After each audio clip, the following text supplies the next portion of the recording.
think I can start the session.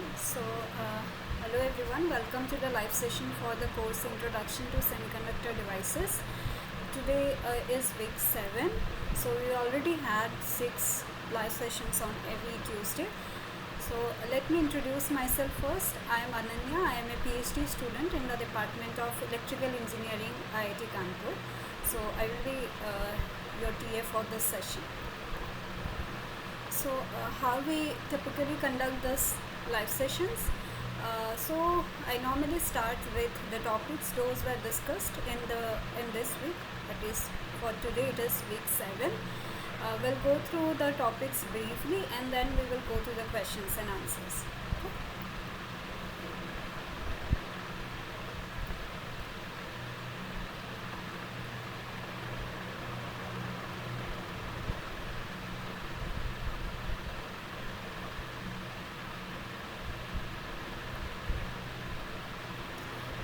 In this week and in the previous week also, in week 6, I hope that I am audible to you properly and you can see my screen and everything is okay. If there is any problem, then please let me know. In this week and in week 6, we studied about NMOS capacitors, basically MOS capacitors, and we are considering ideal MOS capacitors. We are not considering some non-ideality. For example, there may be a difference between the Fermi levels of metals and semiconductors. There may be some interface charges in the oxide layer. All those non-idealities we are not considering. We are considering ideal MOS capacitor, and we are discussing mostly about NMOS capacitor. What is NMOS capacitor? So it has a p-type substrate, okay, silicon substrate,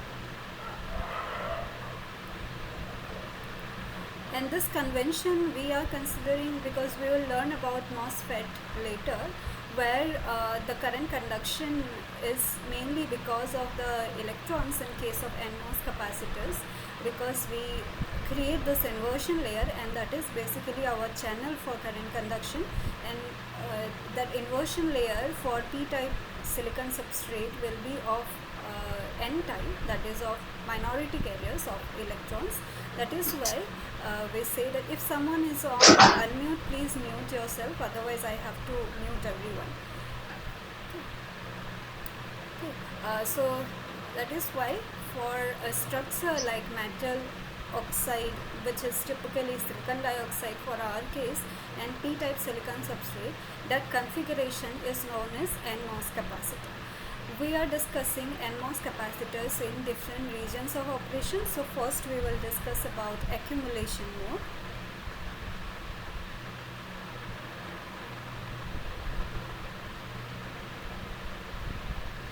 So as I mentioned, if it is so I will draw the structure, metal, oxide and semiconductor, and we know that for this case, so this is the vacuum level, say this is EVAC.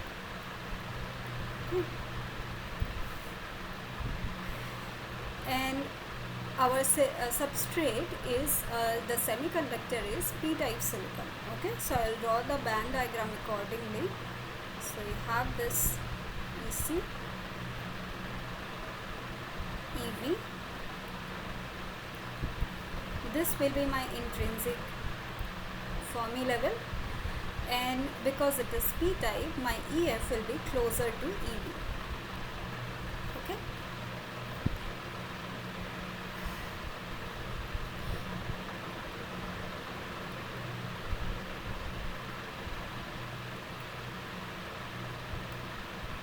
And say my metal Fermi level is somewhere here.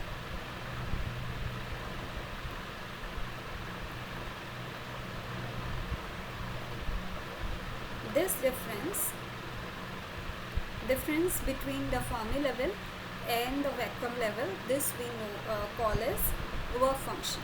Okay, work function of semiconductor, it can be work function of metal. So this is the Q phi m.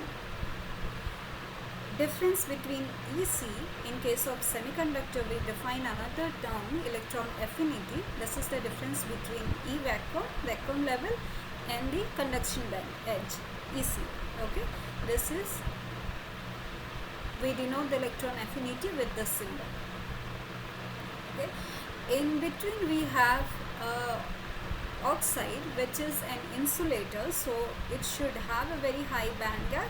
So for silicon dioxide, the band gap is something like this. So this is EC and this is EB. So very high band gap, and this value of this energy is around 9 EB.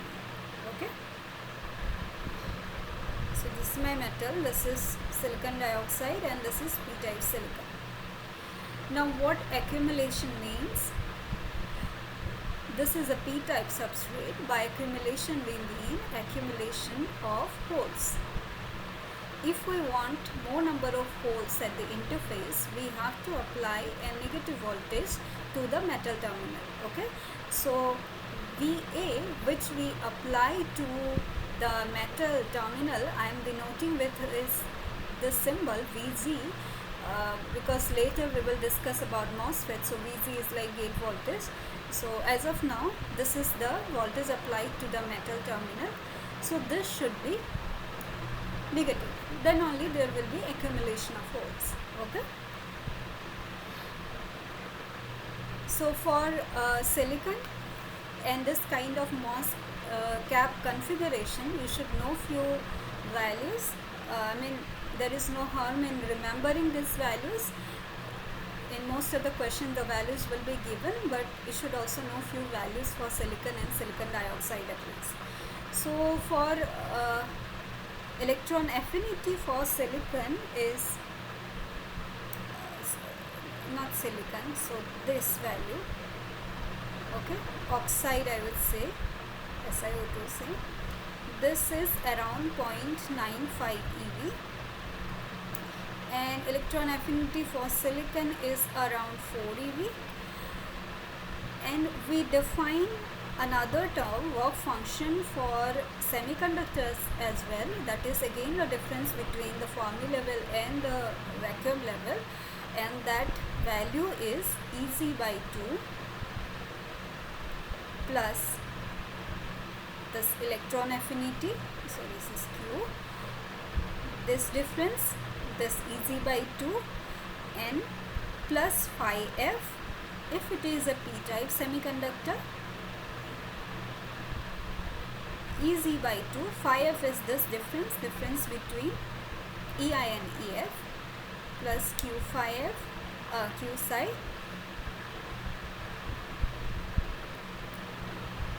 so I will write Q everywhere, let's not create any confusion. So minus phi F, okay, if it is a n-type semiconductor, right? Phi F I am writing it as, I am writing it as in mode, so this is basically the difference between intrinsic Fermi level and the exact Fermi level. Okay, so semiconductor work function depends on the doping concentration, because how far away or how close the EF to the intrinsic Fermi level, that will depend on the doping concentration, right? We remember the formula for this. Now what will be the band diagram in accumulation? So how the band diagram look, energy band diagram?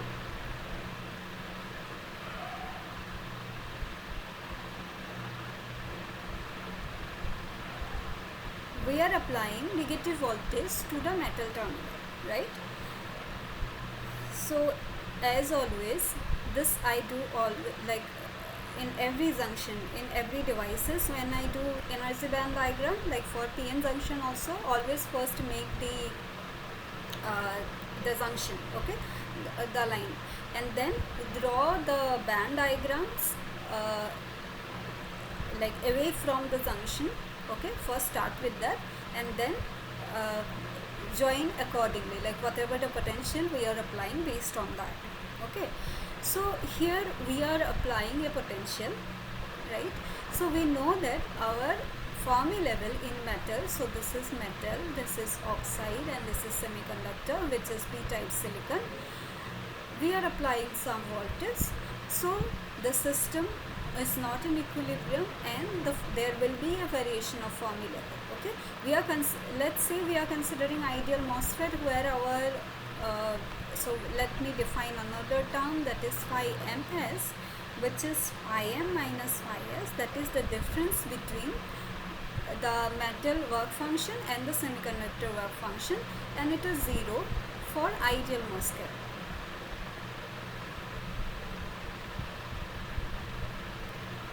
Right? Okay.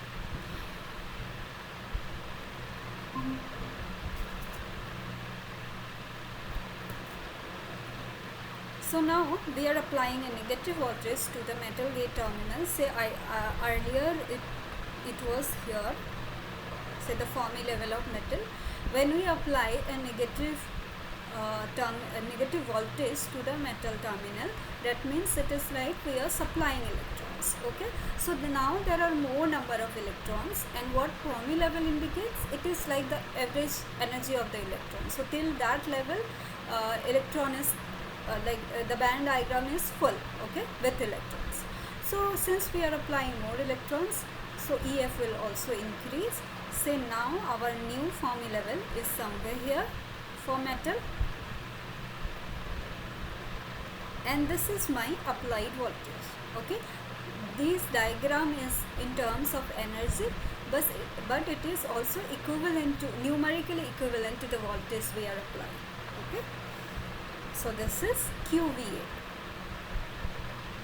volt and electron volt, so these are numerically equal. Now say this is our Fermi level,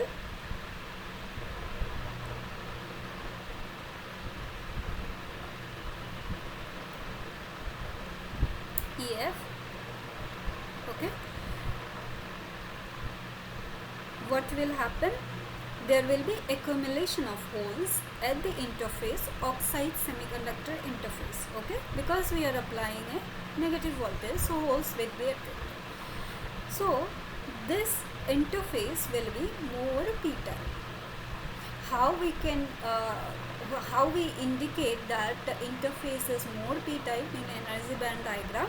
So the difference between EF and EV will be less at the interface. Okay, that indicates that there are more number of holes at the interface.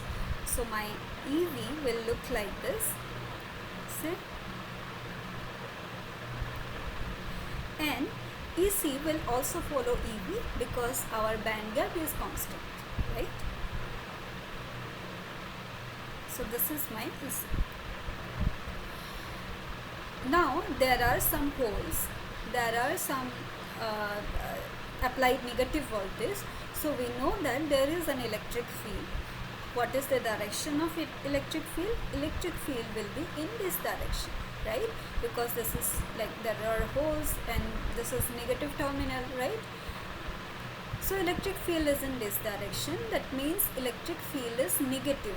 Negative what? Negative with respect to x. I mean x is increasing in this direction. We consider that this is 0, this interface oxide semiconductor interface as 0, and x is increasing in this direction. Our electric field is increasing in has this direction, so that means we have a negative electric field, right?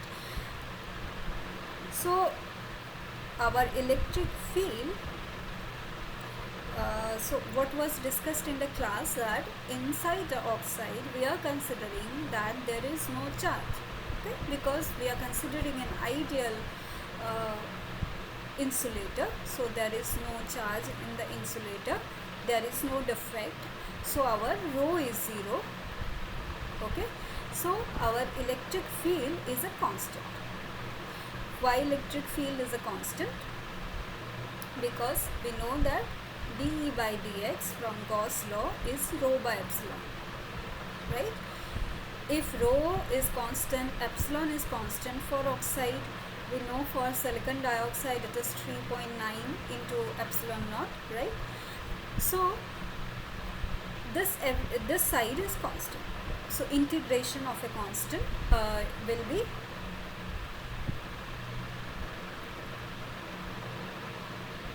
what will be electric field. So this is not constant, this with respect to x. Okay, so this is integration of a constant, right? So we will have a linear variation of electric field with respect to x. Okay, and we know that the direction of the electric field will be negative. I mean, it will be a decreasing graph because our electric field is in opposite direction of the x, right? So we'll have like this kind of linear and linear graph. So this is linear. Okay, why it is linear? Because we know that electric field is 1 by q dc by dx, right?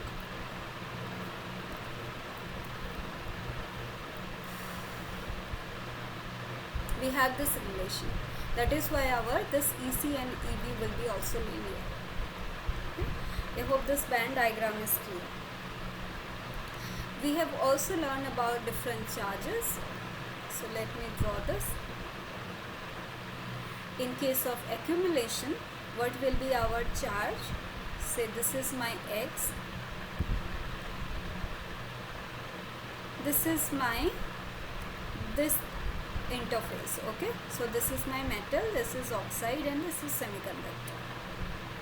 I am considering oxide semiconductor interface as x equal to 0. So there will be some sheet charge in the metal which is negative, and then there will be positive charges. So these are holes. Again, this will be also very thin. Okay, so these are holes. This will be at the interface, okay, because of the applied negative voltage. This thickness of oxide we denote as TOX. This is one important term because we will talk about oxide capacitance, and that depends on the oxide thickness. Okay. Now for this kind of a charge distribution, so this is rho. What will be the electric field? Say this is, I am drawing electric field. We know that inside metal there is no electric field. Okay? And we know that the electric field exists in the oxide semiconductor layer. Okay, so this will be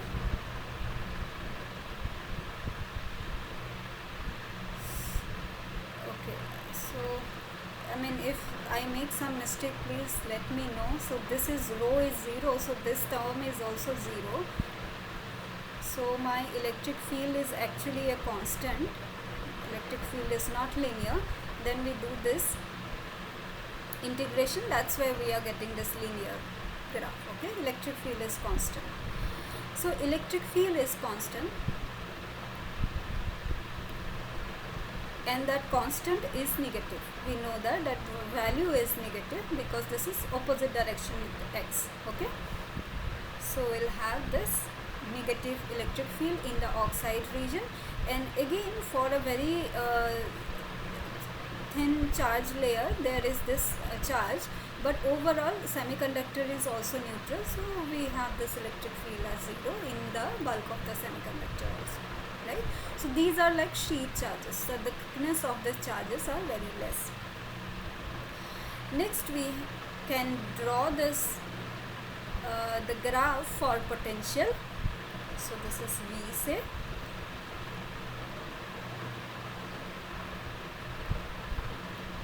and what will be this graph? We are considering that inside our semiconductor, so that is our reference, and that is at 0. V is equal to minus integration of E dx. So this is electric field dx. I try to denote electric field with this curly E and energy with this capital E. Okay, so that there is no confusion. So we will integrate the electric field.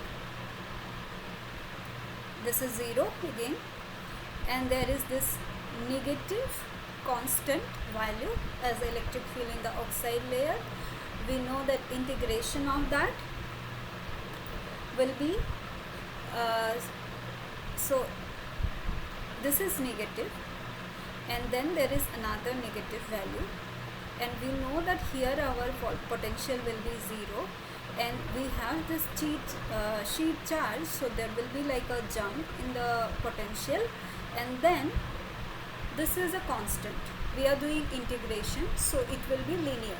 Now whether it will be linearly increasing or linearly decreasing, so this is a negative constant, but there is already a negative sign here, so ultimately we will get a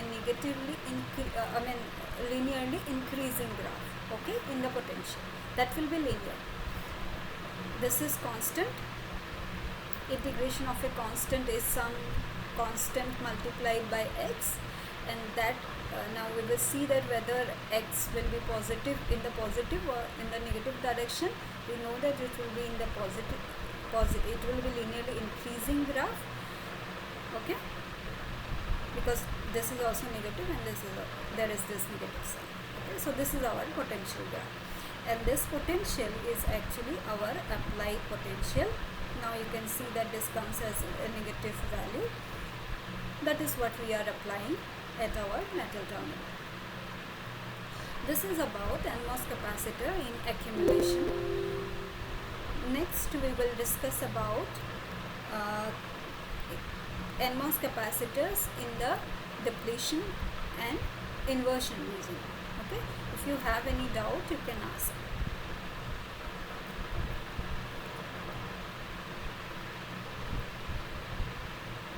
So the next topic is NMOS cap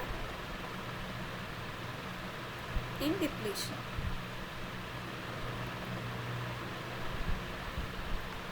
What it means, depletion. In NMOS capacitor we have p-type silicon substrate,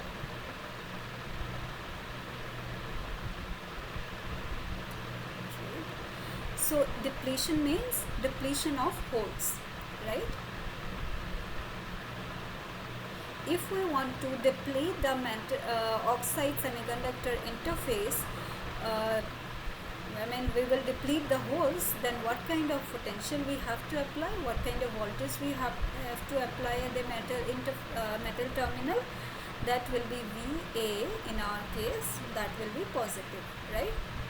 So if we are applying a positive voltage, that will keep away the holes at the interface, right? So again, in that case, what will be our energy band diagram? I am drawing the interface. This is my metal oxide semiconductor. Say this is my Fermi level. We are keeping EF in the semiconductor as constant, that is our reference level, and we are applying positive and we are considering ideal MOSFET. So initially, say metal Fermi level and semiconductor Fermi level are at the same level, okay. But when we apply a positive voltage to the metal terminal, what will happen to the metal Fermi level? It will go below, right? Applying positive positive voltage to the metal terminal is like we are taking out some electrons, okay. It's literally not like that, but in terms of Fermi level, it is like we are taking some electrons, our Fermi level will go below, okay. So this will be my new Fermi level, metal Fermi level EFM, and this voltage is QVA, okay. Now we are depleting the oxide semiconductor interface, okay. There will be less number of holes. Again, that we will indicate with the difference between the Fermi level and the valence band edge, EV, right? So there will be less number of holes at the interface, more number of holes at the bulk, okay. So this is EV. Similarly, we will have EC like this, that will follow EV, because this band gap is constant everywhere. It is the same material, right?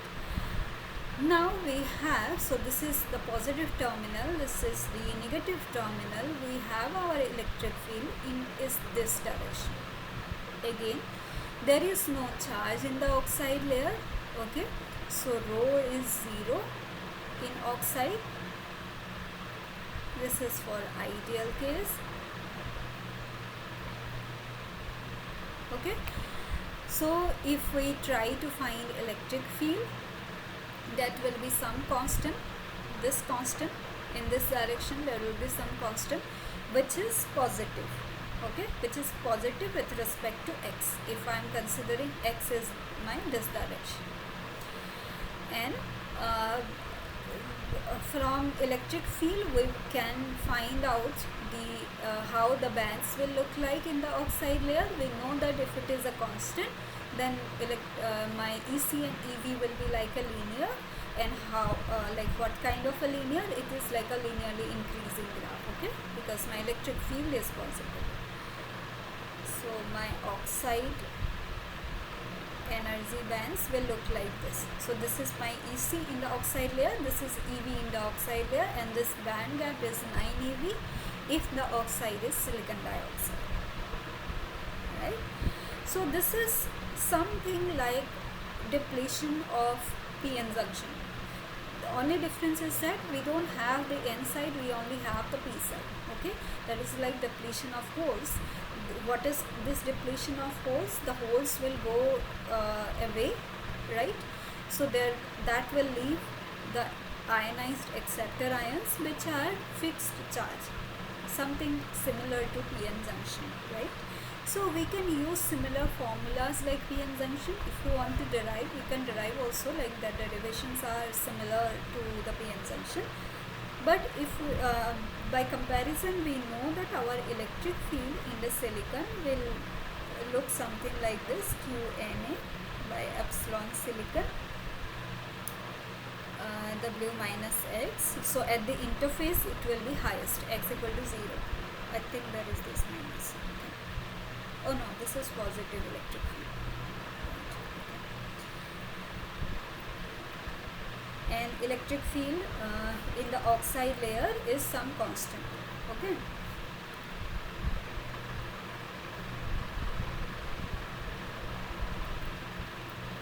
Now let us draw again the things we draw for p-n junction, for any kind of like devices. We want to know what are the charges. That will give us what is the electric field. That will give us the potential, right? So let's first draw the charges.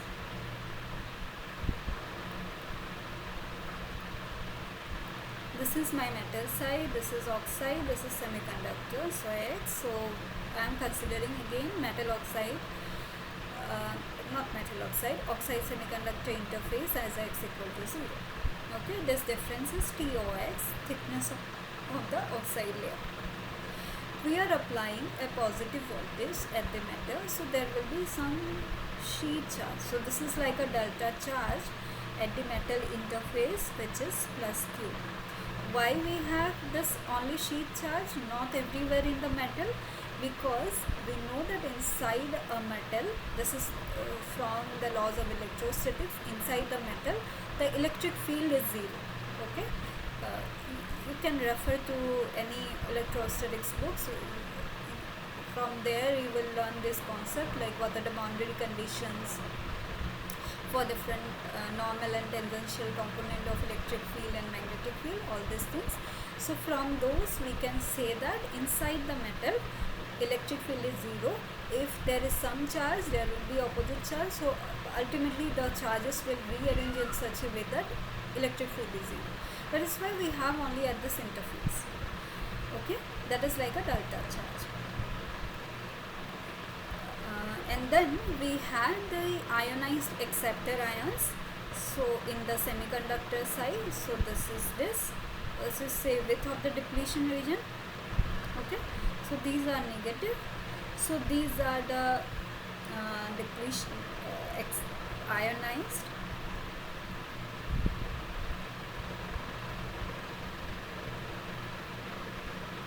Acceptor ions. Okay. Now what will be my electric field?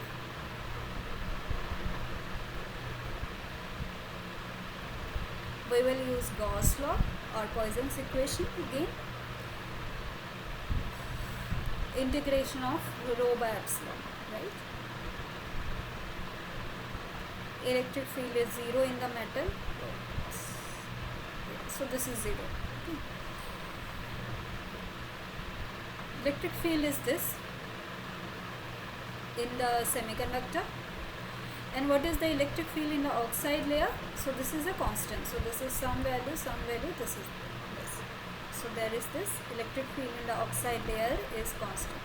Whatever the voltage we are applying here, whatever the charges we are getting, overall whatever the electric field we are getting inside the oxide layer. Okay. So that is his some constant. And inside the semiconductor, electric field varies linearly with x. Okay, in the expression you can see. And when the charge is 0, so this depletion width, after the depletion width, because there is no charge, electric field will be 0. Why there is a jump in the electric field? So this is linear because of this graph. Why there is a jump in the electric field? Because from laws of electrostatics we know that at the interface, at any interface, so this is boundary condition says that electrostatics boundary condition says that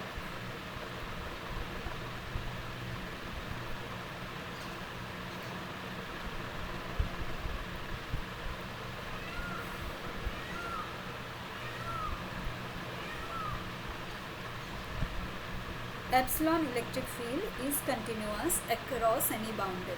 Okay.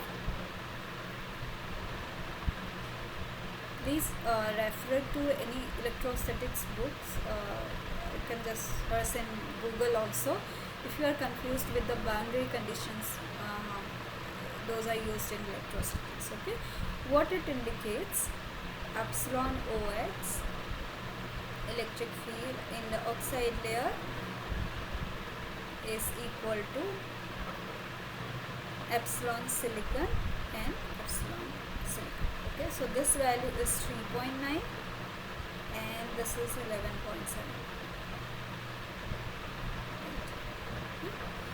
So that is why there is this jump, and you can see this value is smaller, so this is higher. Now as soon as we get electric field, we can find the potential.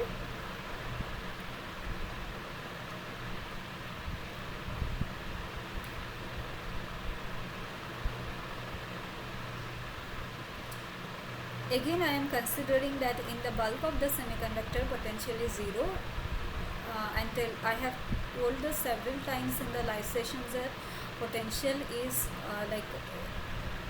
it is with respect to something. It is a reference. Okay, so our reference is that at the bulk it is 0. Now we are applying some positive voltage Vg here, which is Va also. Okay, Va and Vg, because I am these two are same. Okay, don't get confused. So whatever the voltage we are applying, there will be two kinds of drop. So overall voltage will be dropped in two parts. So one will drop at the oxide layer, some, and some will drop at the semiconductor. Okay. So this term we also call as surface potential.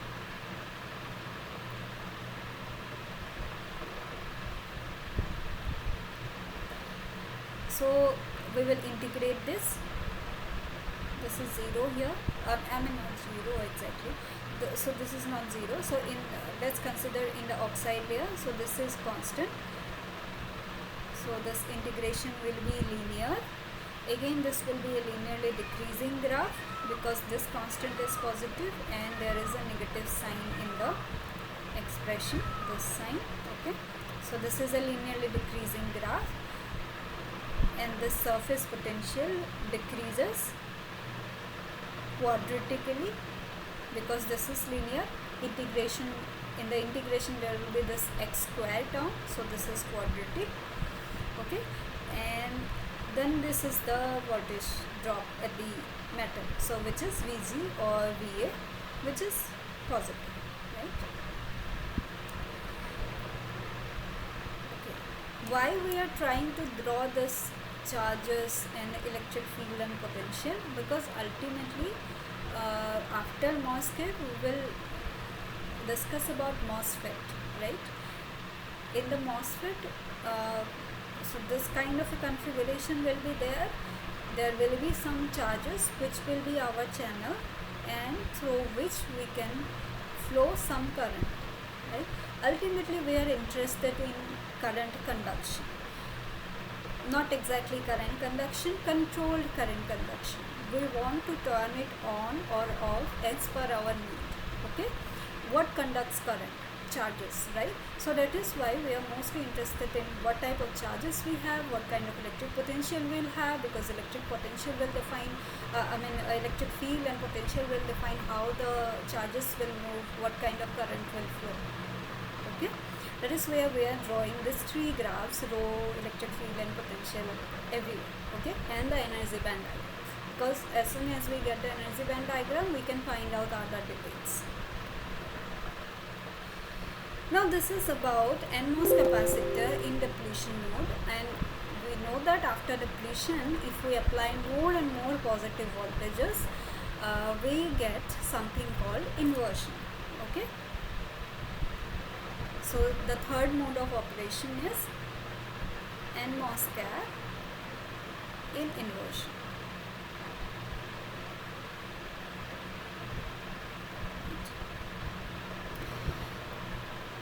So what does inversion mean? We are starting with a p-type silicon substrate, and by inversion we mean that the oxide semiconductor interface is now inverted. That means now it is not p-type, this is n-types. There are more number of electrons compared to holes. And how? Like more number of electrons? What I mean by more number of electrons? The interface is as n-type, as the bulk is p-type. Okay, so whatever the concentration of holes at the bulk at the interface, that is the concentration of electron. Okay, at that point we call as inversion. Again, for this case also Va is positive, and actually Va is very greater than 0 in this case. By very greater than, I am not saying that as a number it is very greater than, it much higher than the voltage you need to create depletion. Okay, now how the band diagrams will look in inversion? Again, this is similar to the depletion.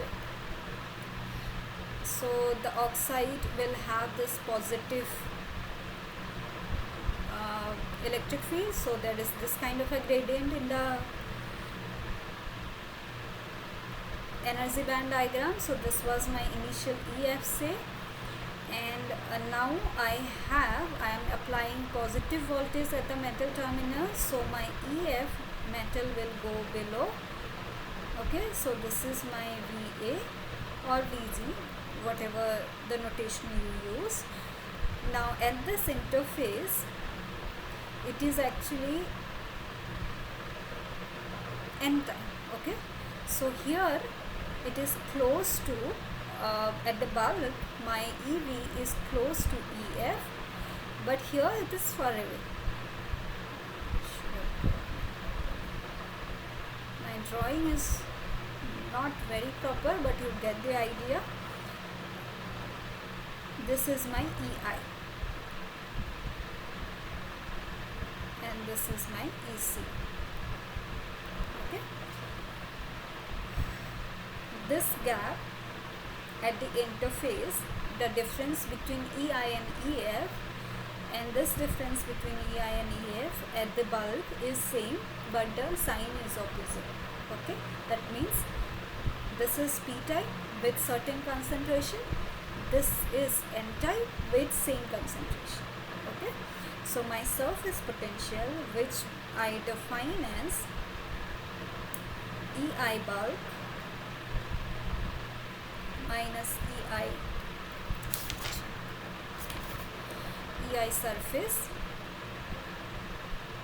Okay, at this point my surface potential in inversion at the at the verge of inversion, this is my 2 phi. I mean this difference plus this difference, so this is phi f, this is minus 1. Okay? So ultimately I am getting this 2 phi f. This is my surface potential. So initially when I apply negative voltage, I get accumulation of holes. When I give positive voltage, to some extent I get depletion of holes, and if I apply more positive of this, then there will be inversion of the p-type substrate, and the interface it will be inverted to n-type. Okay. Now again let's draw the charge, electric field and the potential.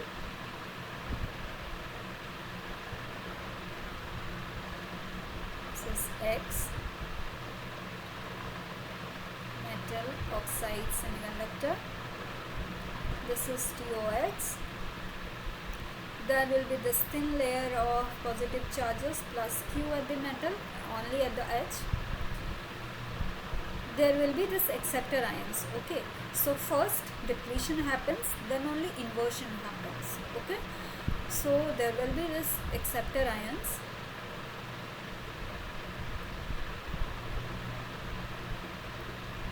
This is my say Q depletion. Okay, and whatever the inversion charges, I mean those extra those extra electrons, that will be at the interface, because the electrons will be attracted towards the interface because we are applying positive bias, right? So that will be at the edge. So this is my say Q inversion.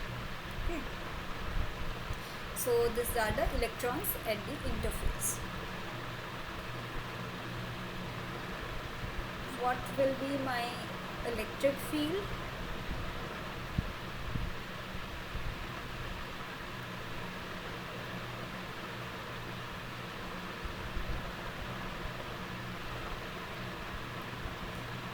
Again there is this constant electric field. It is very similar to this diagram. Okay, and then there is this variation of electric field.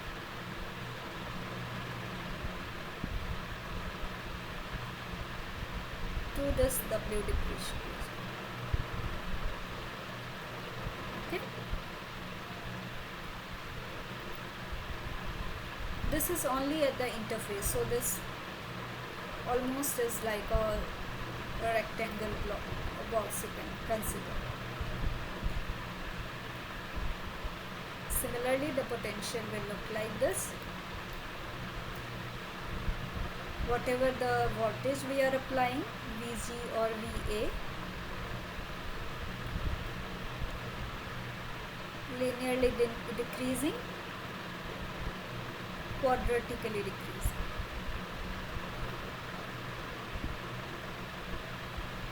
And after W depletion, the potential is 0. At the bulk, there is no potential.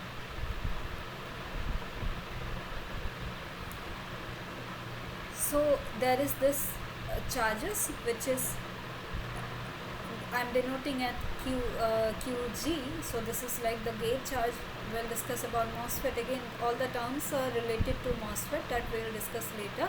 Whatever the charges is at the metal side, that again it will be same because of the charge neutrality thing, and that is Q depletion. There are two kinds of charges in the semiconductor. First is the depletion charges plus inversion charges. So these are fixed charge, which are Na minus, okay, and these are electrons which are attracted towards the interface. Okay.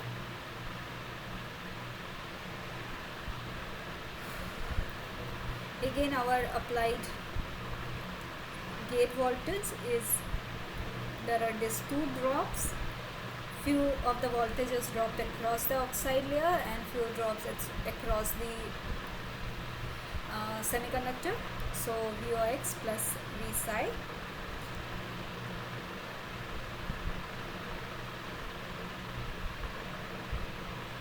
And this VOX, how we can determine VOX? So we determine this term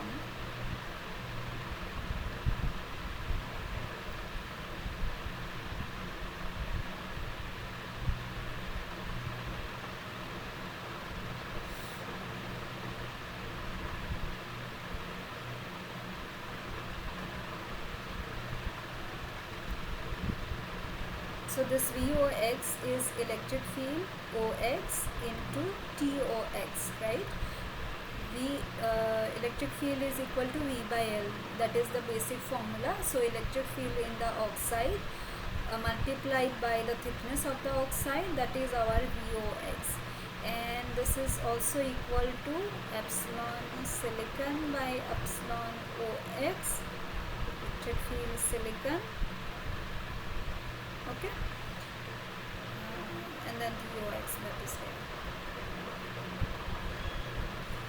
So we know this term, okay, this is QNA by epsilon silicon, at the interface it is W.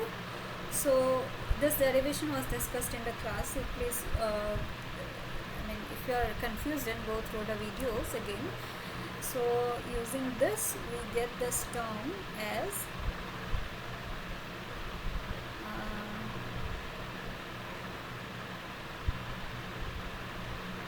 epsilon silicon QNA W by epsilon oxide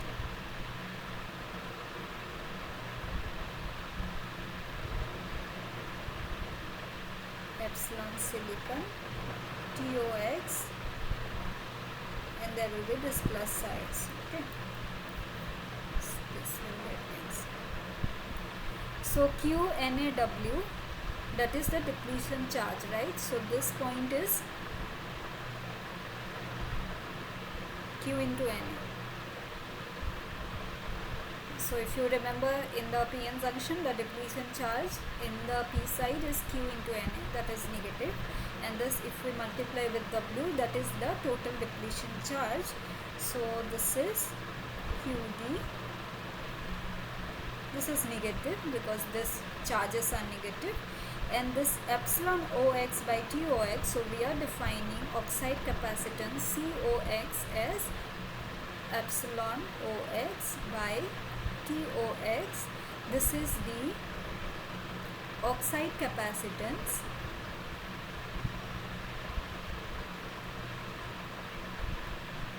per unit area. This is the normal formula for capacitance, right? So this divided by COX plus potential. This is our applied gate voltage.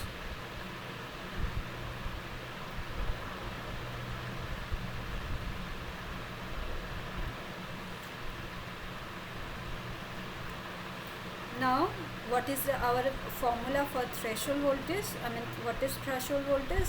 At that point, we create this inversion.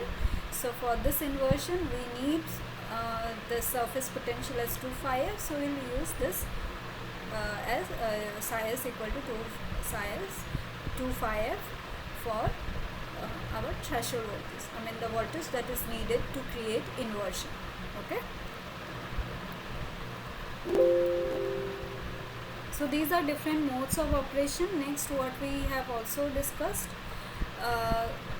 what was taught in the class, what is the charges in the semiconductor with respect to, so my drawing may not be perfect, but let's do it. So this is my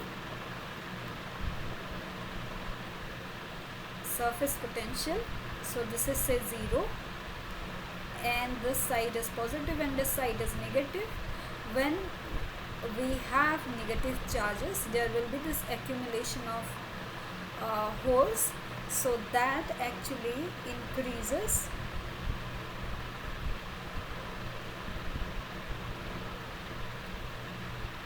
exponentially.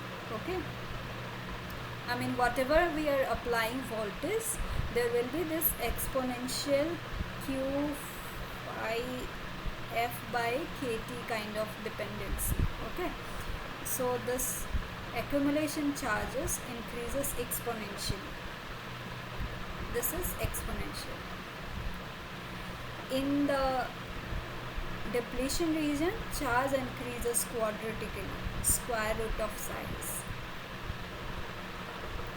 And in the inversion region, charge increases exponentially with the applied voltage or with the applied surface potential. So this increases q phi f by 2 kt. So that is the state.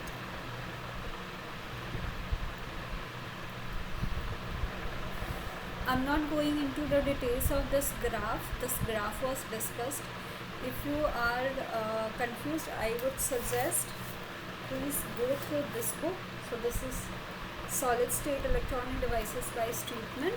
So these things are very clearly mentioned there, how we can get this kind of a graph. Okay.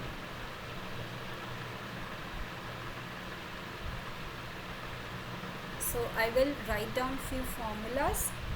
Width of depletion region, the formula is similar to the PN junction. So this is 2 epsilon silicon by QNA into psi s, surface potential. If we apply more voltage, there will be some voltage drop across the oxide and there will be some voltage drop at the semiconductor. Whatever the voltage drop at the semiconductor, that will define the depletion depth. Okay. And Vg, our applied gate voltage, is minus 2 epsilon silicon QNA psi s by COX plus psi s.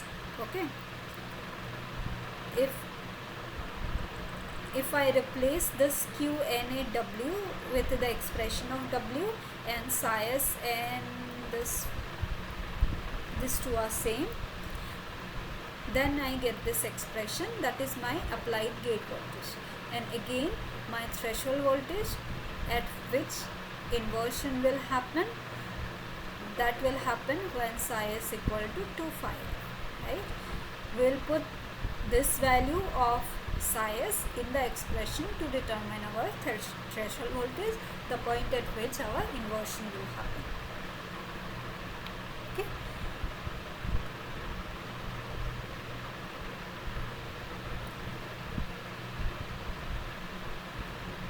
We are defining this Fermi potential phi f, which is our EI minus EF. At the bulk we are defining, that is Kt by Q ln of Na by Ni, and surface electron concentration at inversion or at threshold, that will be same as the bulk P potential, the bulk hole potential, that is exponential Q phi f by Kt. Okay.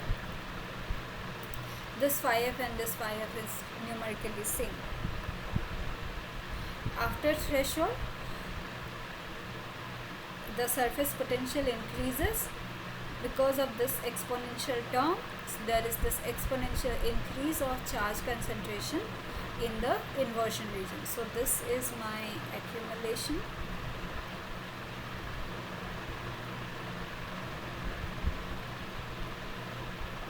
This is depletion. This is inversion. Even if you don't go through the derivation, how we are getting this, one thing you can remember is that in the accumulation region, the holes increases exponentially. There is an exponential dependence with the applied voltage. In the depletion region, there is a square root dependence of the applied surface potential or applied voltage. in the inversion region there is again exponential dependence with the surface potential or the applied voltage on the total semiconductor charges. Okay.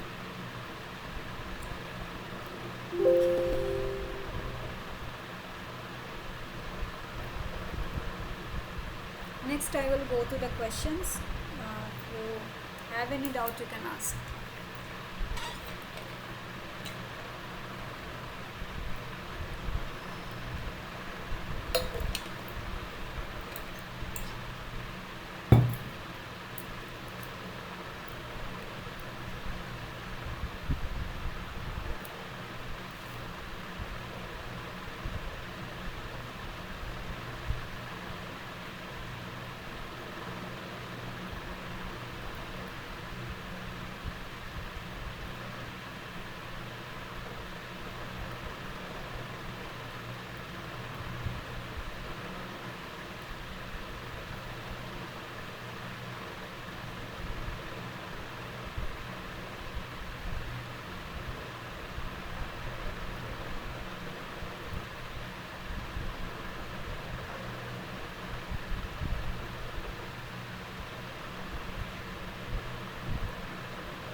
So this first question is, for a p-type MOS capacitor, increasing the acceptor doping concentration will result, what is the correct option out of these? Increase the threshold voltage, decrease the threshold voltage, have no effect on threshold voltage, or reverse the type of the inversion layer.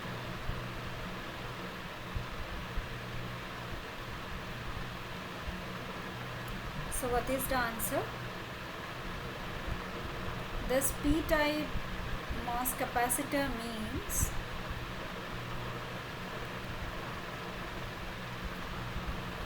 this is a p-type silicon, right? We are talking about acceptor doping concentration. That means it has a p-type semiconductor. That is actually an MOSFET. Whatever we are discussing today, right? Why it is an MOSFET? Because the inversion layer will be of n-type. What is the threshold voltage?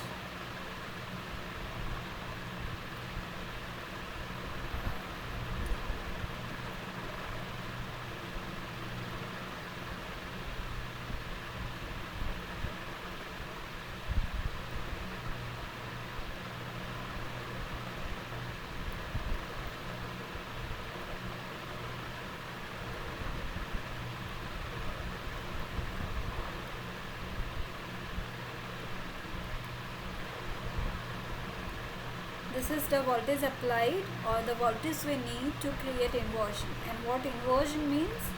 When our psi s or our surface potential is equal to 2 phi f. Okay? There are as many number of electrons at the interface as number of holes at the bulk of the semiconductor. So our formula for that is VT or VTH, whatever you use the notation for threshold voltage. That is, first we need to create the depletion charges plus 2 phi. Okay, this is the expression for threshold voltage in MOS capacitor if we are considering an ideal MOSFET. This QD is the depletion charge. And what is this depletion charge? QNA into W. QNA into W. And we know the expression for W that we can use to get the total depletion charge. So this is, there is this negative charge for NMOS capacitor. There is this negative charge, negative sign in the threshold voltage expression, and we know that for NMOS capacitor the depletion charges are negative. Those are acceptor ions, right? Na minus. So overall this will be plus. There will be another minus sign. Overall it is plus. So this will be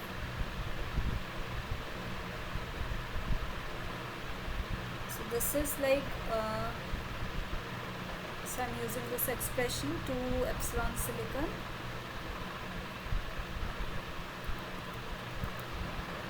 QNA into 2 phi f, right?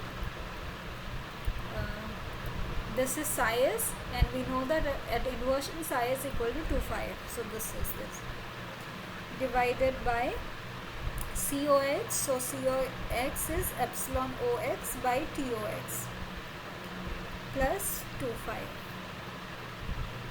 right? So this is 2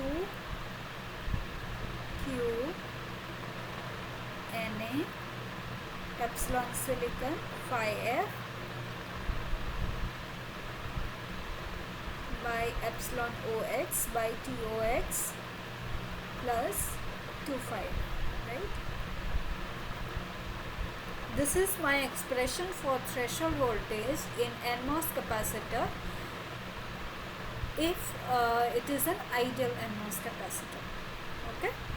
If nothing is given, we will consider everything as ideal. Now, how this threshold voltage depends on doping concentration Na. So you can see that threshold voltage is proportional to square root of N, right?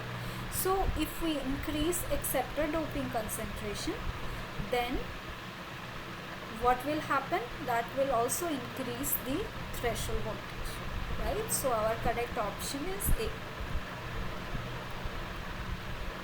Now what you can do even if you don't remember the expression of threshold voltage, as I mentioned that always remember these graphs, okay? At inversion what will happen? We will have this depletion charges plus some inversion charge, right? So how much inversion charge, how much voltage we need that is this 2 phi f portion, okay? This size, the surface potential at this surface. And we have to also create the depletion charges, and charge and voltage relation, this is something like this, depletion charges by COX, okay? What is this depletion charges? QNAW. W have this kind of expression. If you use to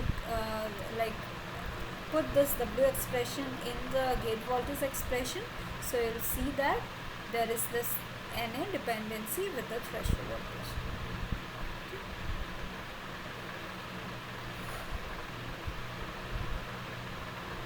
Hope this is clear.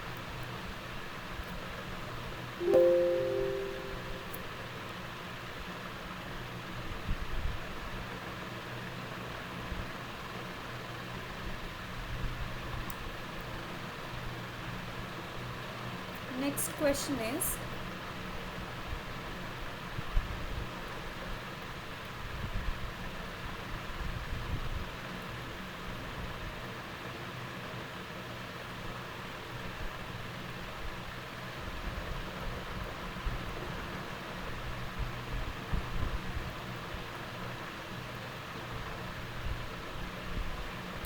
a MOS capacitor with Xi layer thickness of 10 nanometer, that is our TOX is 10 nanometer.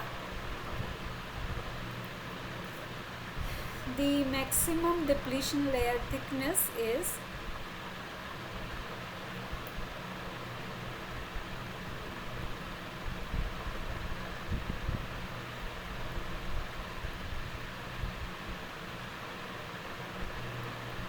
100 nanometer, that is W depletion is given.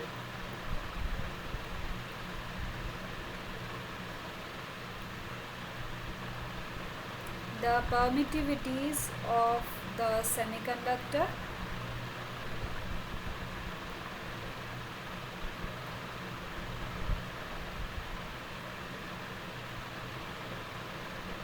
and the oxide layer are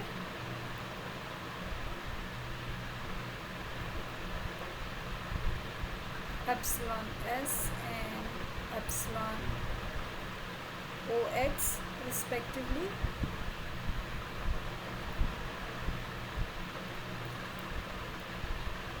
Assuming epsilon S by epsilon OX is equal to 3, the ratio of the maximum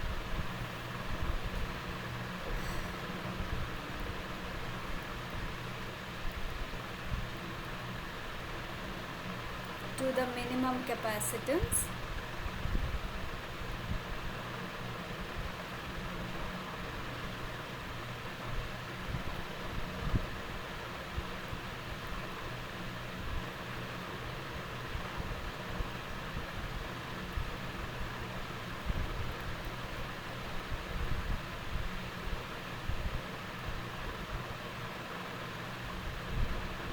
So these are these options: 4.3, 1.5, 2, and option D is 10.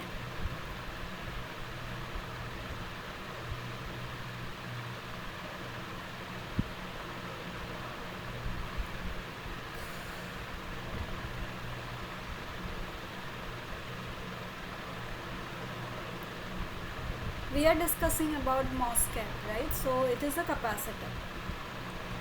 There will be some capacitance value in all the three modes of operation: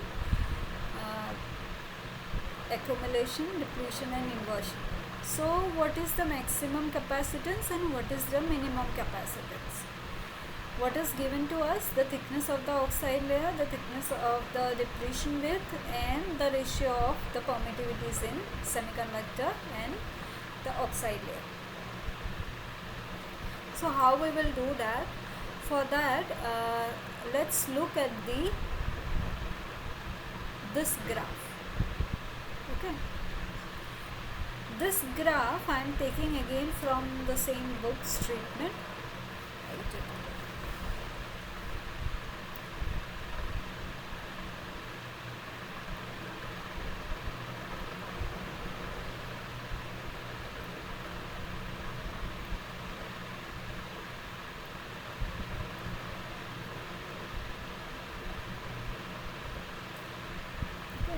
This is the name of the book.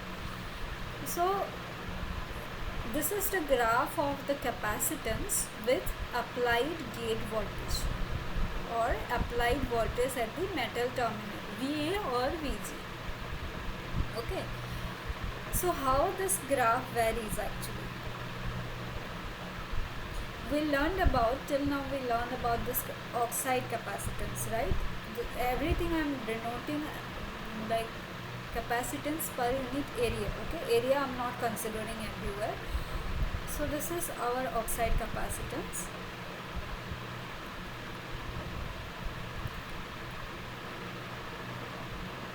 Okay, so we learned that there is some voltage drop.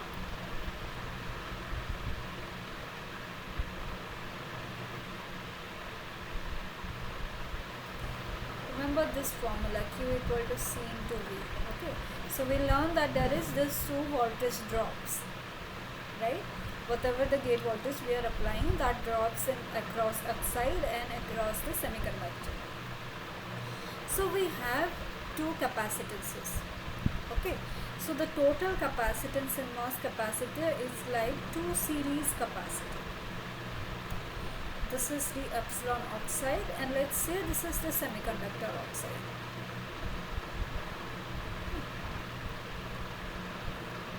This is constant. we know that this is epsilon OX by TOX. This capacitance is whatever the capacitance that is coming due to the voltage drop across the semiconductor or due to the charges across the semiconductor, that is voltage dependent.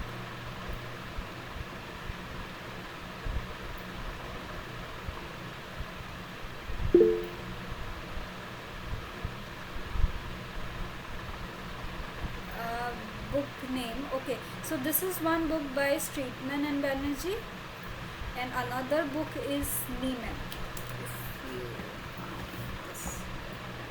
I think this is the textbook that we are following. This is Semiconductor Physics and Devices, so this is by Nieman. You can follow these two books, I think that is enough.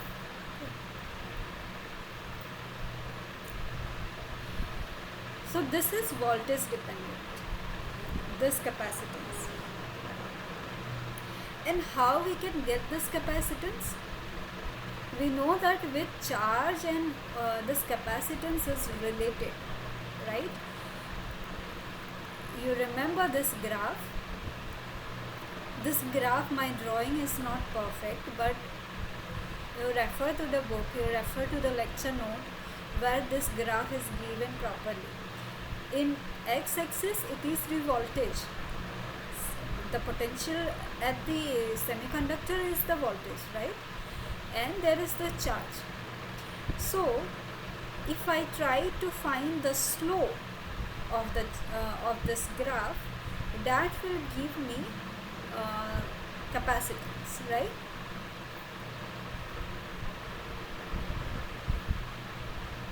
Where is my cursor? Okay. So C is like Q by V. So I'll try to find the slope. This we get from the slope of Qs versus psi square.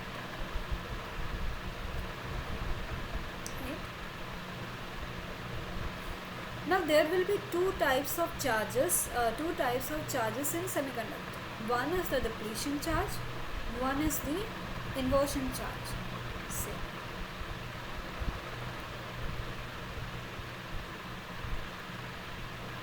Inversion charge will be present and it will be very dominant in the inversion region.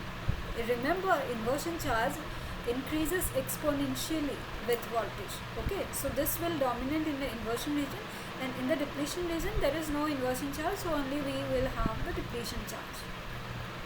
Okay, and this QD is the depletion charge.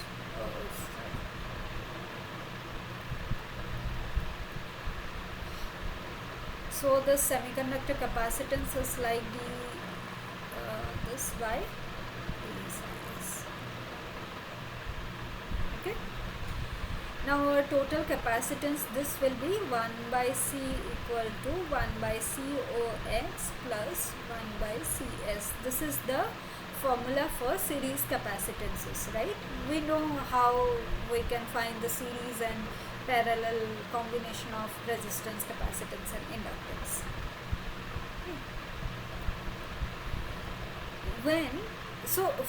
From this formula you know that whatever the value which is smaller, whatever the capacitance value that is smaller, that actually dominates the overall capacitance, right? So in case of accumulation, what happens? My accumulation charge is very high. Remember, it increases exponentially with applied voltage, right? So this is exponential. This is, I think, in log graph. Okay. Yeah, this graph is in log scale. So this increases exponentially. So this value is very high. The semiconductor capacitance is very high in accumulation. So my overall capacitance will be dominated by the oxide capacitance, Okay, so this Cs value is very high, so 1 by Cs will be very small, so you cannot neglect it. So my C is approximately equal to COX in accumulation. Similarly, in inversion also, my my inversion charge is very high. It is increasing exponentially, so my slope is very steep, so that capacitance value is very high. So overall capacitance is again dominated by the oxide capacity. So this Ci is actually equal to COX. In the book it is denoted by insulator oxide, that is why it is denoted as Ci. So in the accumulation and in the inversion, we get this maximum capacitances. So my C max is equal to COX. This happens in the strong accumulation and strong inversion region.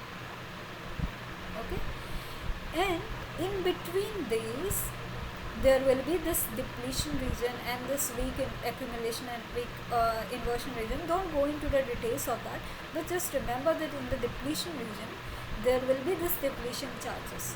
So because of that we will get some capacitance, Cs value.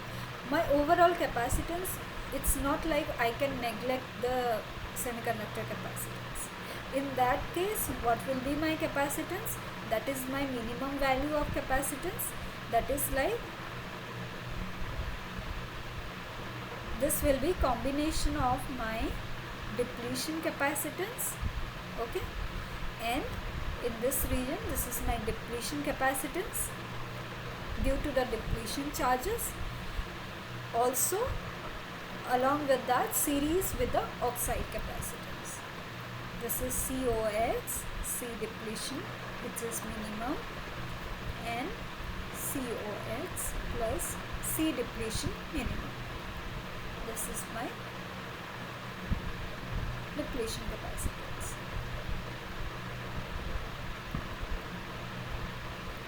From where it is coming? There are some depletion charges. Because of that charges, that varies with the square root dependency with voltage, we get some capacitance because of that. Okay. So COX, we know that epsilon OX by TOX. What is CD minimum? Again, capacitance, this is like depletion capacitance per unit area. So the formula is epsilon by D, and epsilon is this time our silicon epsilon, so the semiconductor epsilon. D is what? The depletion width.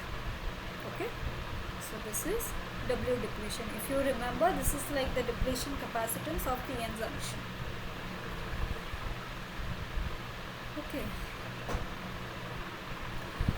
So what was the question? We have to find the maximum, the ratio of maximum and minimum capacitance. So that will be C max by C min will be my COX, that is epsilon OX by TOX. If you know this graph and you know what is C minimum and C maximum, now it is just mathematics. Okay, this is COX, that I will write as epsilon OX, and CD minimum is epsilon S by TOX, W depletion. This is divided by epsilon OX by TOX plus epsilon S by W depletion. This is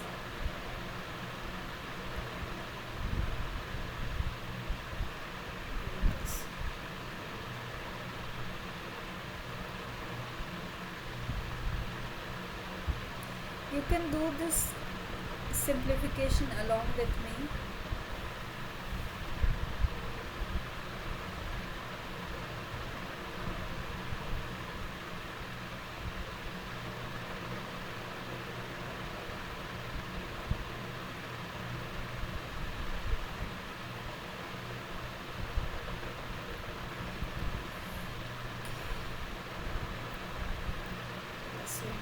here, so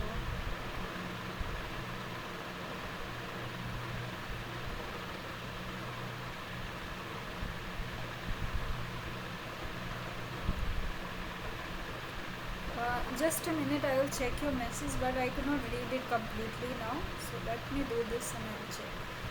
Epsilon OX.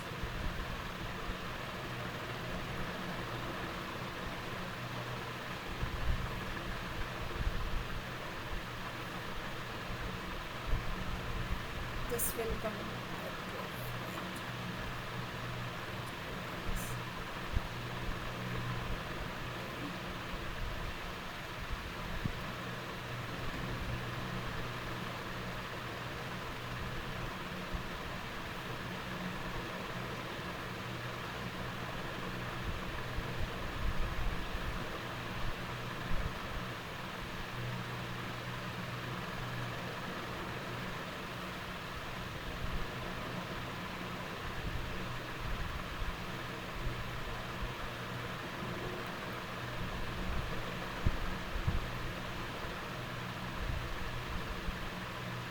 I hope that I am doing correctly.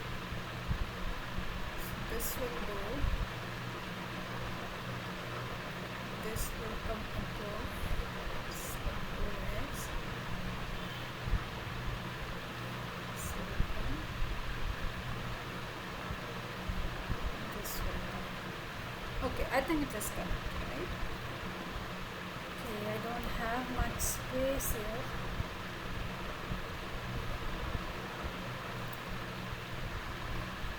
Now these are given to us.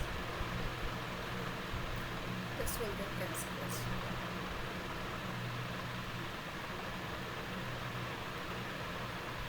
One by TOX is given to us as 10 nanometer. So this is 10 to the power minus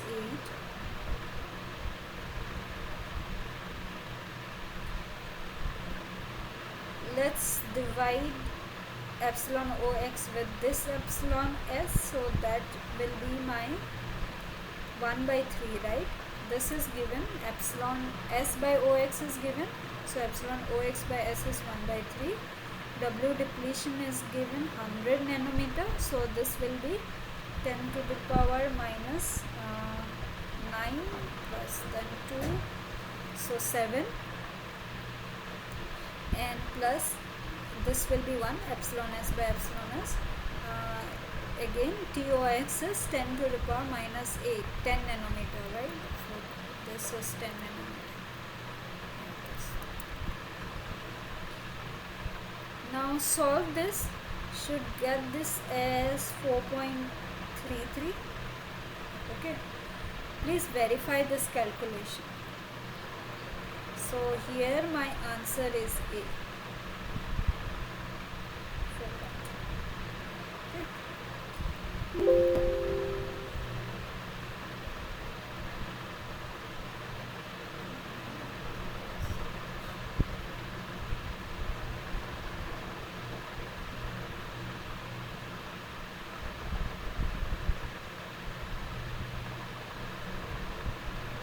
Shortcut for this question, I mean there is no shortcut, but if you remember this graph is not very difficult to remember actually.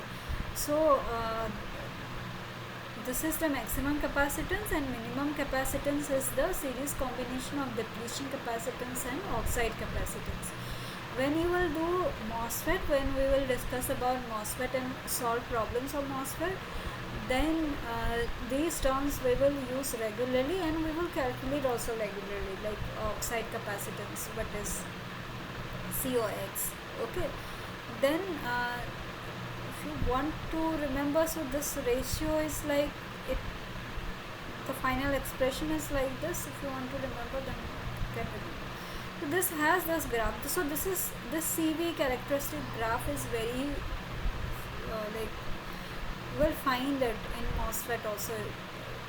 Like when you will learn it many times, then this will not feel like a very strange thing or complex thing. This is how the capacitance vary with respect to voltage. Okay. It is higher the maximum in the accumulation, maximum in the inversion. There is a dip in the this region, depletion region mainly. Yeah, only this would, you see, this calculation is not that complicated. If you know these things, then the calculation is.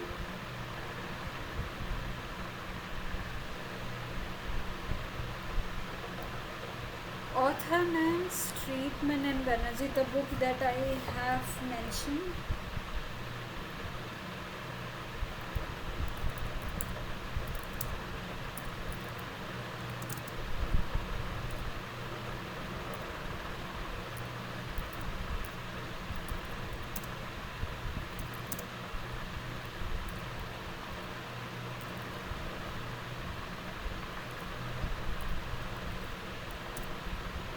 Another one is this.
You're welcome.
So what is the correct answer for this? There is one more option. I don't think it is necessary.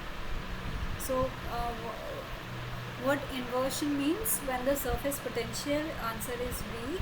When the surface potential psi s is greater than or equal to twice of Fermi potential phi r. Okay. But when psi is equal to 2 phi r, that is we call as this point, right? This is like the threshold. This is the edge of inversion. Let's go to this question. So this is the energy band diagram of a MOS capacitor. So the question is,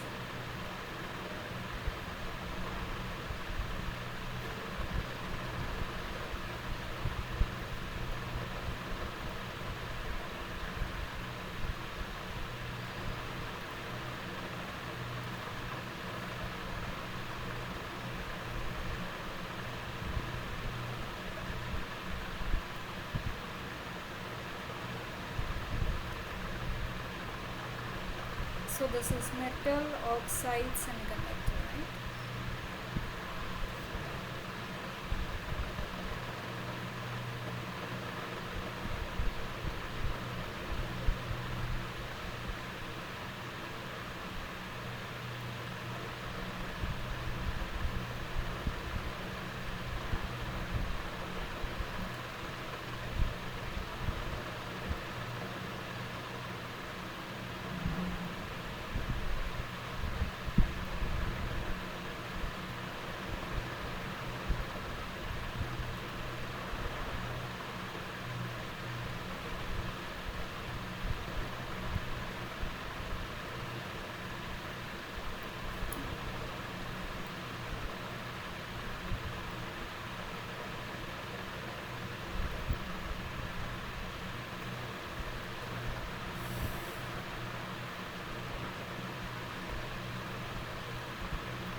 There is no metal semiconductor work function difference. What it means, our phi ms is 0.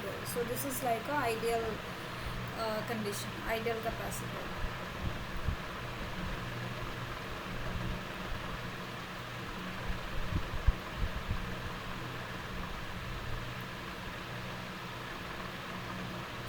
So first question is, what is the value? I think this was discussed in the class. Okay, I should have checked. What is the value of phi f? I think it was discussed in the class. You can just repeat it. It will be a revision. So what is the phi f? How we can determine what is phi f basically? So this is the EI at bulk.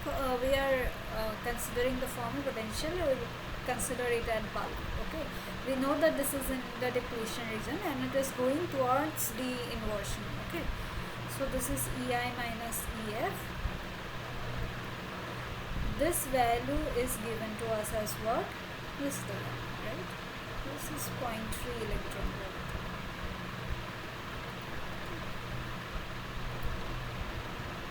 Next is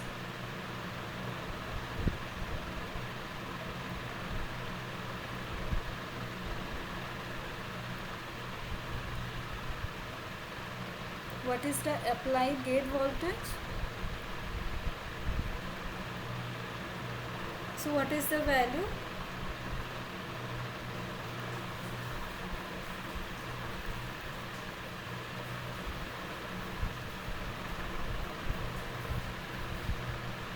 What is the gate voltage? That is the voltage applied to the metal, right? So earlier there is no work function difference between the metal and the semiconductor. That means earlier my metal work function was also here. Now there is a 0.6 EV displacement. That means there is a 0.6 volt is applied to the metal terminal. Now whether it is a positive or a negative voltage, how we can see that? What is the type of the displacement from the original position, right? Here the Fermi level is going below, it is decreasing. So it is like the number of electrons are decreasing, something like that, right? That means we are applying positive voltage. We are like taking out the electrons from the metal, something like that, not exactly. You should remember that when we apply positive voltage, Fermi level goes below. When we apply negative voltage, Fermi level goes up. With respect to this, the initial position of the Fermi level, right? So that means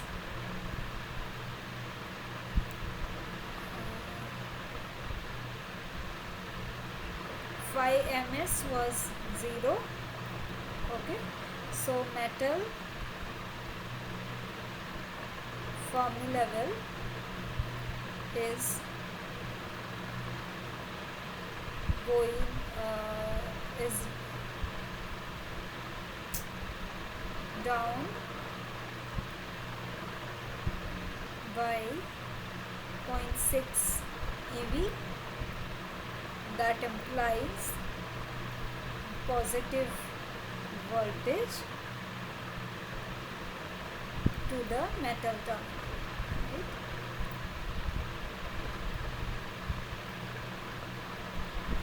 So Vz is 0.6 volt. Again, this value and this value is numerically same. Only in the energy band diagram we define it as an electron volt, and potential, in terms of potential, there is volt.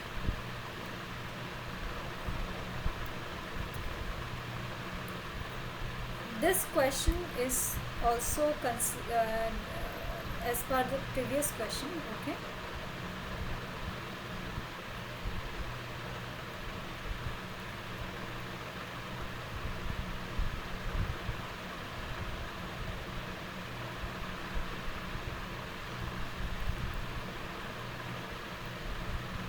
Consider the energy band diagram of MOSFET.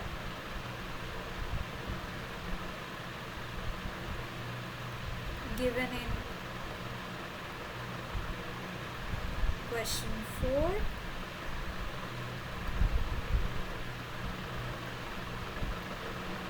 What is the doping density? Na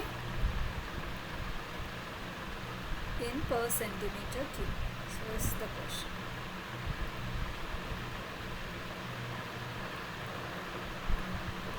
Okay. What defines the doping density? How far the Fermi level is away from the intrinsic Fermi level. Okay. Or how close the Fermi level is to the valence band H, that is EV, if it is a p-type, and how close the Fermi level to the EC if it is a n-type semiconductor. Okay, so we will use, you can use any notation. So this value is also given, EC minus EI, this value is also given, this you can calculate, we know that it is silicon, so band gap is 1.12. You can use any formula, right? You can use the formula for P also, in terms of like P is approximately equal to Na, that is given as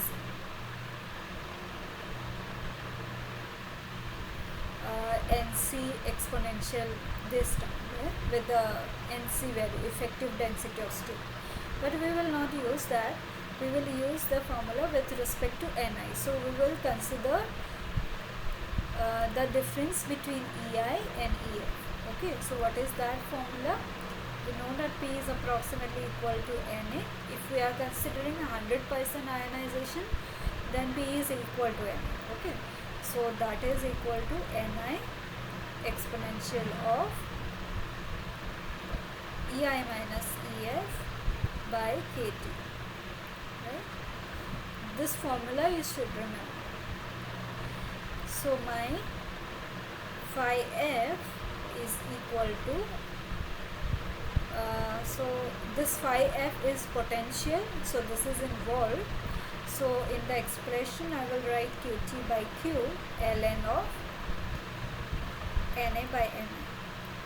So this Na by Ni exponential, we take log in both sides, so this is Ei minus Ef and Kt will be in this side, so you know how you get this formula. Now it's just simple calculation, nothing is given, so Kt by Q I will consider as 25 millivolt. Okay, this is Fermi potential, so I am using volt.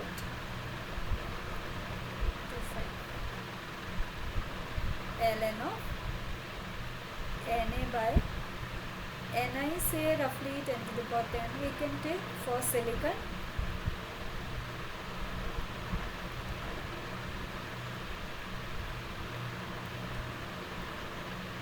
This is also considering T is equal to 300 Kelvin.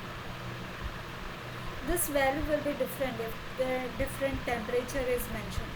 If nothing is mentioned, we are considering room temperature, that is 300 Kelvin. This value is what? 0.3 I guess, right? 0.3. This again in volt. So what will be Na?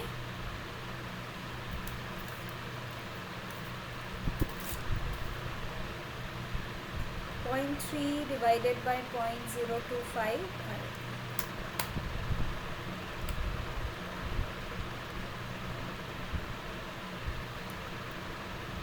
So Na is 10 to the power 10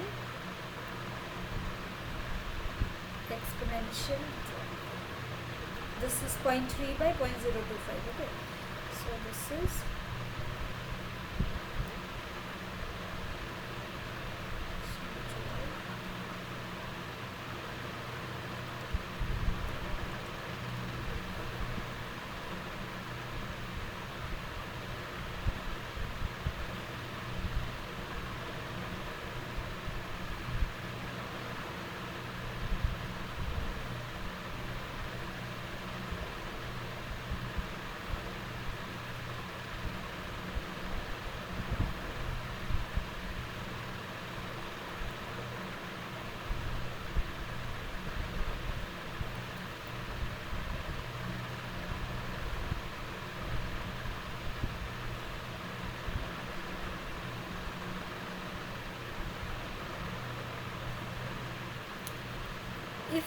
okay, so this is if I take 26, the actual value will be 26.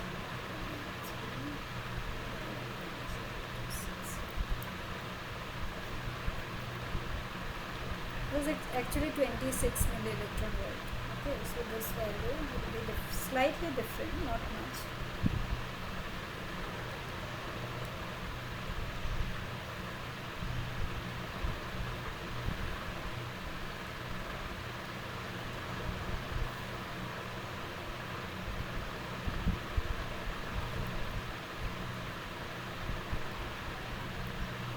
Okay, like this is the process. If you take some other value, like if the temperature is different, or Ni, if you take the exact number 1.5 into 10 to the power 10, then the value will be slightly different.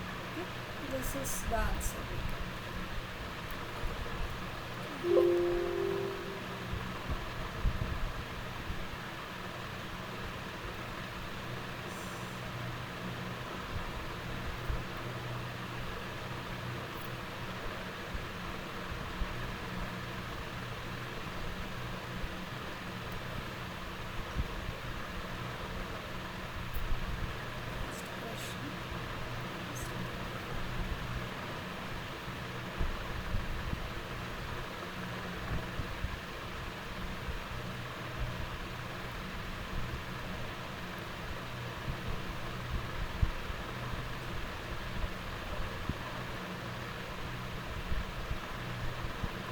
If it is a p-type silicon MOS capacitor, that means it is a NMOS capacitor, right?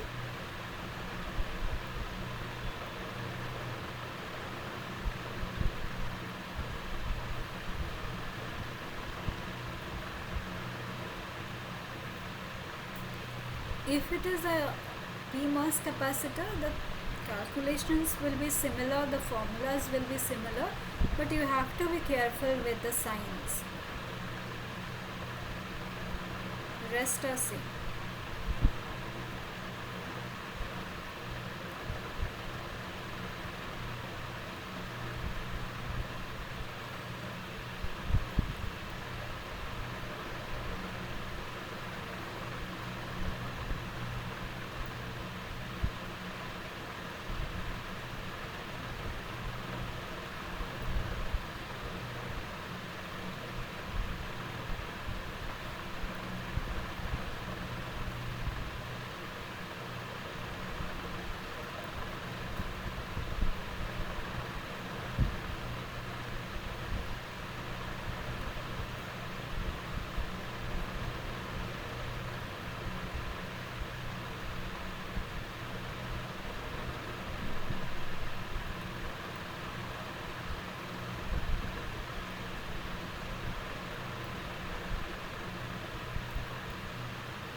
let's solve. There was again a formula based question, not very difficult. So Na is given to us, epsilon s is given to us. What we need to calculate? Maximum depletion rate. Okay, so WD max, you should remember the formula. So the formula is twice epsilon silicon by QNA multiplied by psi s. Okay, so this is the formula. Now everything we know, is just have to put everything here and find out the depletion rate.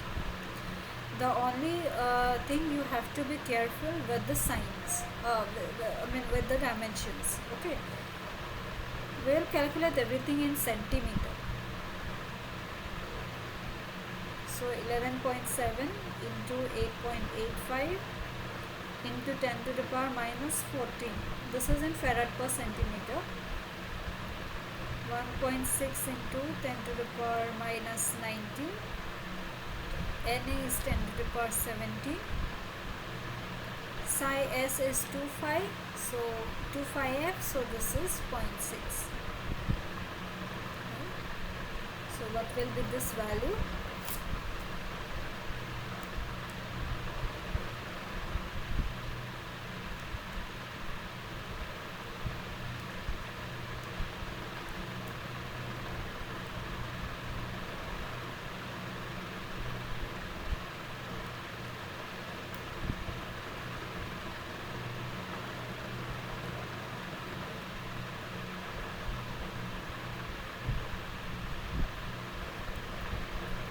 So this is 8.8 into 10 to the power minus 6 centimeter. So this we are calculating everything in a centimeter. So the centimeter, let me write it in either micrometer or in nanometer. So I think 2 to the power minus 2. 6, 7, 8, 9. So this will be 88 nanometer. Okay, yeah, it's minus 2, so 6 and 8, 18. Yeah, that's correct. You can verify whether it was correct or not.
So these are the charges in the MOSFET. So this is metal, this is semiconductor, this side is semiconductor.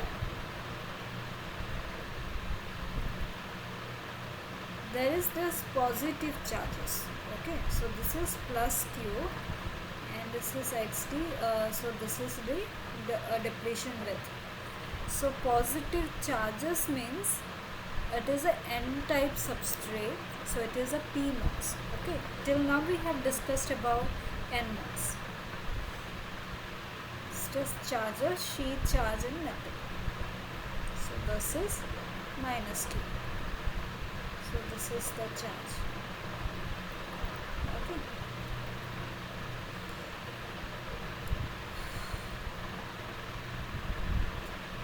There are few options.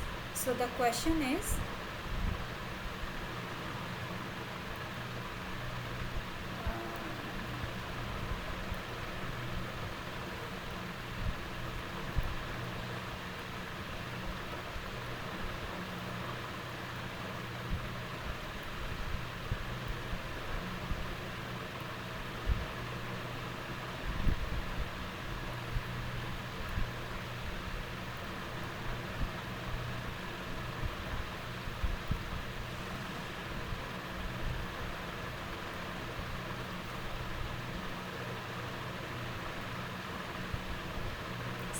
first option is like this.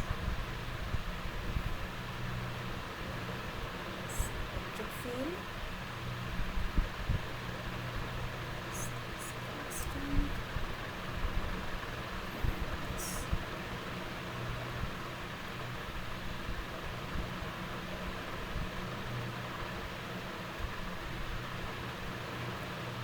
Second option is like this.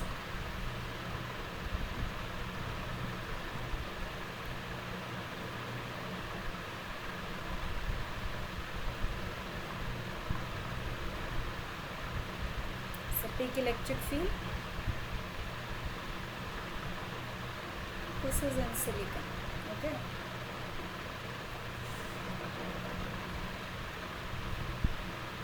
Option C is like this.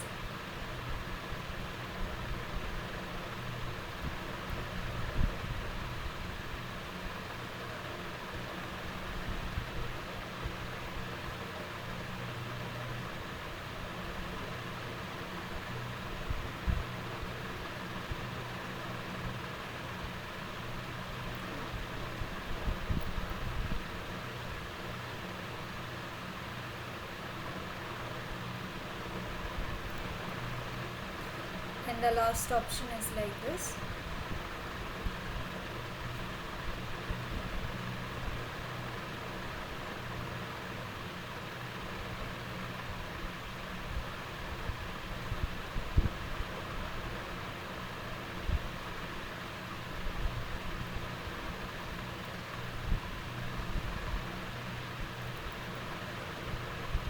So what is the correct answer? Don't think about whether it is a p-type or n-type MOSFET, what is the type of the substrate. You should be able to answer it from which law? Gauss law, right? We are given a charge distribution. We have to find the electric field. So the relation is d by dx is equal to rho by epsilon. We also know that the boundary condition for electric field, that is epsilon OX, electric field in the oxide, that should be same as epsilon silicon by electric field in the silicon. So at the interface, so this is at boundary. Okay. So our epsilon OX is 3.9, this is around 11.7. So roughly the ratio of this electric field is around 3 times, right? This electric field in the oxide will be higher, electric field in the silicon will be slightly lower at the interface, that point. Okay. Now let's draw the electric field using Gauss law. We know that this is my metal oxide, so this is metal oxide semiconductor. So at this interface in the metal, we know that electric field is 0, so we'll draw this as 0. We know that after the depletion width, again electric field at the semiconductor will be 0. There is no charge. Now we have this depletion charge which is constant. It is a positive constant, right? So this constant charge will give us a linearly increasing graph, constant positive charge. If we do integration, that will give us a linearly increasing graph. Okay. That increasing graph has to match 0 here. So if I draw it like this, that will be like a linearly decreasing graph, right? So my linearly increasing graph in the semiconductor will be like this.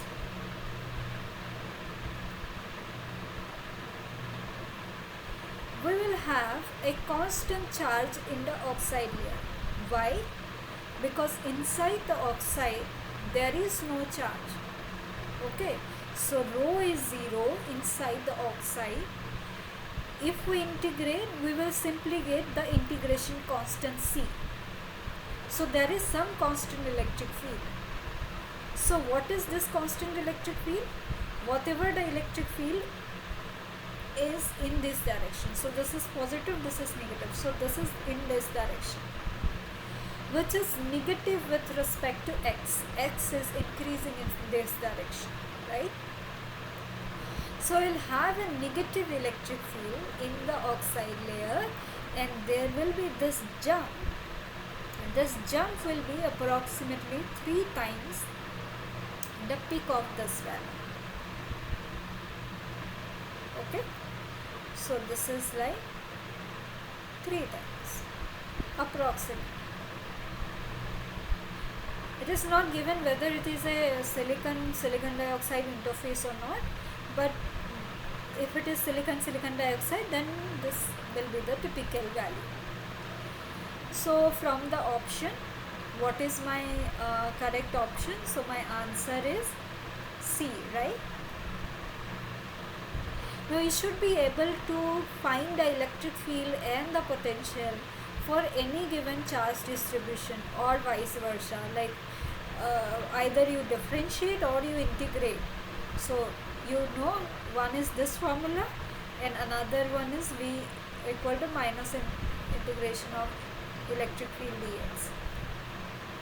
Using these two formula, you should be able to, like, you will do either differentiation or integration to find the charge, electric field and the potential. Okay, and few other things you should remember, like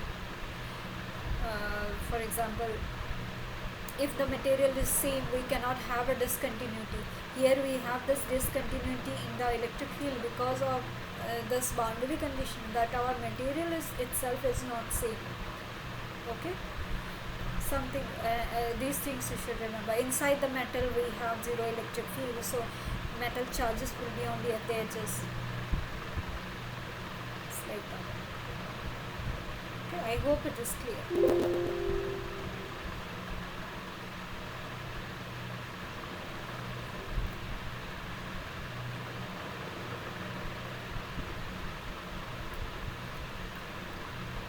Just want to take a simple question.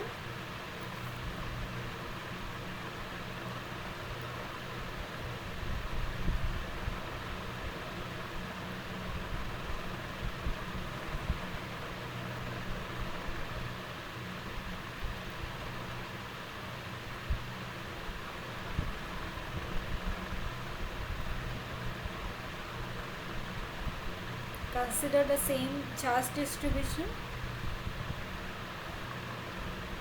What is the potential?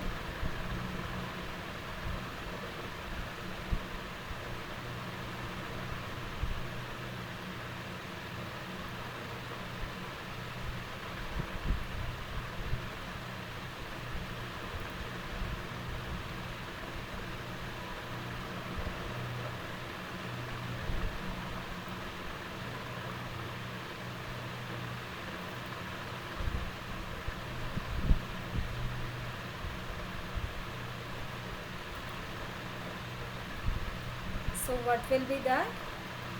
Our charge distribution was like this. So this is rho x. We have plus q in the semiconductor side. There is the sheet charge, which is minus q in the metal side. From that we got the electric field distribution. So this is my W. So this was W, it is 0 here, it is 0 in the metal. Some constant negative in the oxide layer. This in the semiconductor. So now voltage is minus integration of electric field dx. This is again from Poisson's equation. So what will be the electrostatic potential? What will be the potential value? Let's draw it. This is my x, so this is V. This is my T also. Okay. I am considering again potential is 0 at the bulk of the semiconductor. That is my reference, and potential I will always draw with respect to some reference, and this is my 0 reference at bulk. Okay.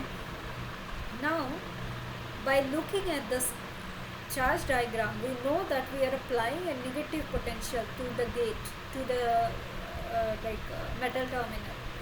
So my potential will be negative. Overall potential will be like negative. And I can use this also, like this is a negative. Integration of a negative constant will be it will be a line. Now whether it is at this kind of line or at this kind of line, increasing or decreasing.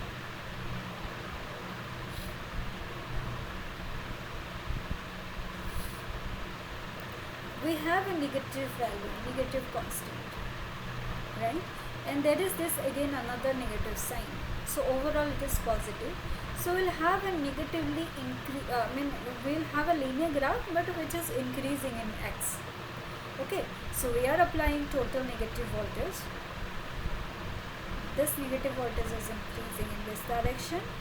This is a linearly increasing graph, and here this is a linear graph. Integration will be quadratic, so we'll have a quadratic on an x squared kind of profile like this. So this is my applied peak voltage for this series.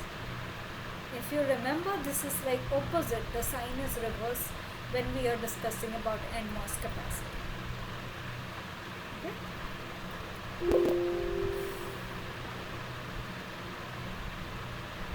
So I hope that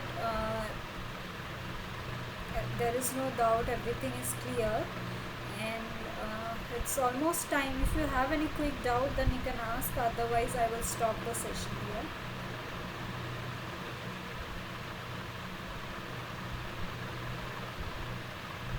I hope that band diagram, charge diagram, electric field and potential diagram, all these things are clear, and if any one of it is given to you, you will be able to find the other three. I hope so.